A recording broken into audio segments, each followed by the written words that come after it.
Hi, this video is for people who have their home on more than 2 hectares or 5 acres in the old currency.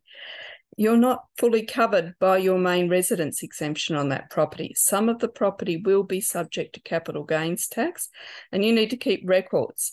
But with careful record keeping and careful planning, you can really minimise that capital gains tax. In fact, using it in a business could reduce the capital gains tax on that area to zero. The catch is you've got to use it in a business for 7.5 years or half the time you owned it, whichever is the lesser period of time. So you need to make a plan now. You need to understand this now, not when you're ready to sell. It's a great little calculator. It helps you keep all the records, explains all the concepts, and even allows you to do a bit of an estimate of the CGT that you might have to pay, so you know what you've got left after you've paid the taxman. And let's do the work to keep that payment to the taxman to the minimum. So you start on the introduction page where I take you through all the issues, the tricks, the ways of getting the best you can out of the small business concessions, how to choose the area you're going to expose to CGT, all that. And you go through this with a plan of a map of your land, and you go, righto, I can see how that can work here and that can work there, and this bit over here is flood prone and useless and it's worth nothing now and it's worth nothing when I sell it, so I'll expose that to CGT. I'll run cattle over here, I'll grow lemon trees, which is one client's clever trick, was to plant up a whole lot of lemon trees, and then his retirement plan is to sell his lemons to all the fish and chip shops in the area in his retirement. Now, that area has been used in a business, and that's the area that's over the 5 acres, over the 2 hectares area. So he'll get the small business concessions on the excess, the main residence exemption on the other area.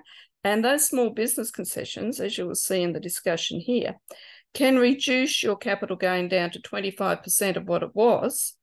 Well, that includes the 50% discount in there. But this excess, you can probably put that into super if you're the right age and everything else lines up, which is all explained in there. You can put that into super, and it doesn't even get tax going into the super fund, and that gets you out of the rest of the capital gains tax. So there's so much to be saved by putting the effort into this. I can't encourage you enough. And I think this is unique, this spreadsheet, in that it gives you the opportunity to understand and keep the right records. So you can see over here, we've got the main residence area. I encourage you to keep the records for that too, just in case you lose the main residence exemption on it for a period of time. It's all a pro rata calculation, so you need to work it out. So it asks all these simple questions. When did you move on to the property? You know, that sort of stuff. You can answer this stuff. Consider that if something was to happen to you, then maybe your heirs or your executor couldn't answer that. So it's worth writing it down. This is where you record all the documents. There's even a little click on a link that you can put in a scanned copy of the document there. So it's a beautiful way of keeping your records. And over here is what the CGT calculator looks like. And the yellow cells, that's where the formula is. It does all that for you. You just put in what you think the sale proceeds would be and how many days it was covered by your main residence exemption.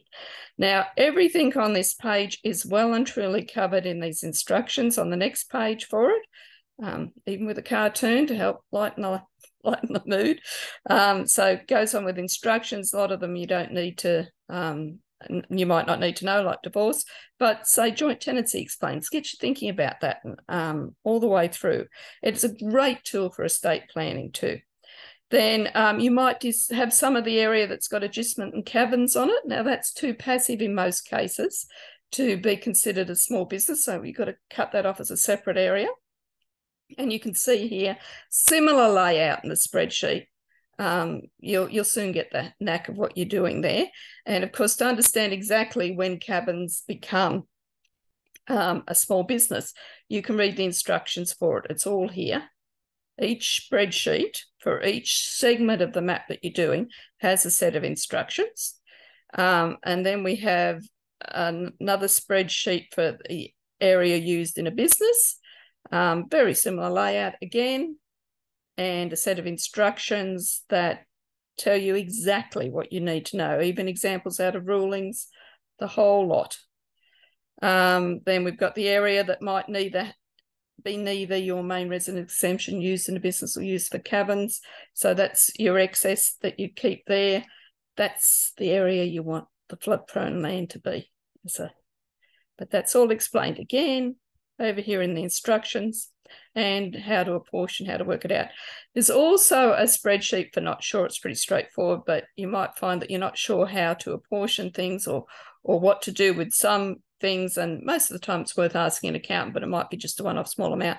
Pop it in here. You're going to need an accountant when you come to sell, and you need to work out the capital gains tax anyway, and they can then pop it in the right spreadsheet if you weren't sure.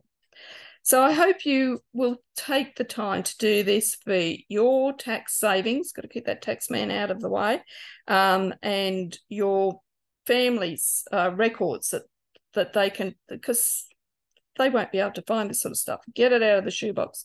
Get it into the spreadsheet. Now, if you're interested in this, this is available on the shopping page of the Bantax website, which is www.bantax.com.au. It's pretty straightforward. It's for when your home is on more than 2 hectares or 5 acres.